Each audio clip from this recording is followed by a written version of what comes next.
everybody, it's David from the Wichita podcast. I am in front of this Christmas tree, and I'm interviewing Jessica Compton from MakeAWish. How are you? I'm doing wonderful. How are you, David? Doing well. So you came out here today to talk to us about MakeAWish. I sure did, yes. And the great things that you guys do in the Wichita area, and Kansas and Missouri are your chapters, right? Yep. But let's start a little bit about you. Okay, so I am the business development manager and the local contact for Wichita. We haven't had a Wichita contact in a little bit, so it's been really exciting for me to jump in and really start rebuilding these relationships with our community supporters. Okay, how long have you been doing it now? I've been doing it for 7 months. 7 months, so you are new. Fresh. You are fresh, okay. But I've been within the philanthropy sector in Wichita for about 8 years at various nonprofits, so I have a lot of experience. You like the nonprofits? I do. That's yes. good. That's good. We need people like you out there. So tell us a little bit about MakeAWish. Is it a global organization? Yep, absolutely. So we have over, I believe, 59 affiliates just within the United States, and then we have 39 international chapters. So we are a global phenomenon. Our specific chapter is MakeAWish Missouri and Kansas. So we oversee all of Missouri and all of Kansas. We actually initially started, the very first wish was granted in 1980 in Arizona. Okay. Our founding kiddo, his name is Chris Gracious. He was diagnosed with leukemia at 7 years old. And his family came together and his wonderful community came together to grant the wish of him becoming a police officer. And after that, it was kind of like a snowball effect. Everyone involved said, you know, there's more kiddos out there in the world that are diagnosed with critical illness every day, and they deserve this same hope and joy and love and strength that comes with having a wish granted. I love that. And so I think a lot of people, when they think of MakeAWish, they know what it is, right? Because you see, like, you know, somebody gets to meet Christina Aguilera or whatever. I don't know why she's the one that popped up in my mind, but it happened. Or, you know, maybe a Wichita kid will, you know, want to meet me. I don't know. But I mean, kind of give us a range of all the different types of wishes that are granted, because I'm guessing they're not all, you know, meet a superstar, right? Sure, yeah. So we grant wishes to children ages 2.5 to 18 years of age. So as you can imagine, a child's imagination runs wild. This is their one true wish that we're granting for them.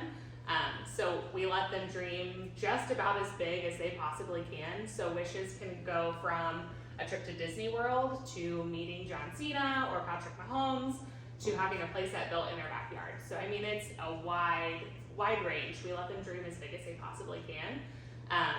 We have granted over 70 wishes just in Kansas our last fiscal year, and we currently have about 27 kiddos just in Wichita waiting for their wishes to be granted. Okay. The average value of a wish is about $10,000.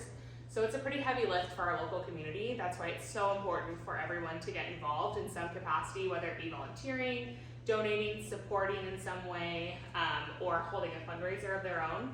It's just so impactful for us to get these wishes granted for these kiddos, because not only does it create the hope, strength, and joy, but these families come to me and they tell me about how impactful and how life-changing it was to have these wishes granted. I like it. So you said there was about 70 in the last fiscal year for Kansas. Correct. Are there some of your favorites that you can talk about that have happened? Well, so I have only been with the organization for about 7 months, but I've had the opportunity to be involved with a couple of really wonderful Wichita wishes. One of them was for a kiddo named Maverick, who was 2.5 years old. He was a liver transplant survivor, and his wish was to have a playset built in his backyard. Okay. So we went and surprised the family and had the playset built on site. The family had a nice little celebration with his wish granters. They brought cupcakes and little toys for him to play with his playset. And then one of our local community supporters actually rebuilt and refinished his playhouse that was there as well. So, and they did that all in kind. It was really wonderful. I like it. Yeah. And how do, we'll talk a little bit more about volunteering and or donating or being involved. How do the kids get hooked up with MakeAWish? Sure. So we have a referral process. Each kiddo has to be deemed eligible through our strenuous criteria. And we're in constant contact with our medical providers. So if you have a kiddo that may be eligible that has a critical illness, you can certainly reach out to our medical team through our website, wish.org/Spokane, and we can speak with your medical team and see if this is something we could get for you. Okay. So you mentioned all the different ways people can donate, volunteer. So if somebody wants to throw a fundraiser or something like that, what do? They contact MakeAWish? Yep, absolutely. So we have on our website, there's a peer-to-peer fundraising tab that says start a fundraiser. So wish.org/Spokane. You can do it that way and collect donations online, or you can get in contact with one of the business development managers on the website. You're welcome to reach out to me, Jessica Compton, jcompton@mocane.wish.org is my email. I'm always more than happy to chat with you and give you some ideas if that's what you're looking for, if you're interested in getting involved. All right. Well, thank you for coming down today to talk about this. Is there anything else you'd like to share before we sign off? I think that the most important thing that happens with these kiddos, especially in the community, people say how sad it is, how heartbreaking it is that these kiddos are diagnosed with these critical illnesses, so cancers, they have liver transplants, organ transplants, several different things that they're going through, and they always want to figure out, what can I do to help? I mean, I'm just one person, how could I possibly make an impact? Every single person that gets involved with our organization is impactful, and they are granting life-changing wishes for our kids. So it's very important that we have the support of our community. That's you all. You're the community.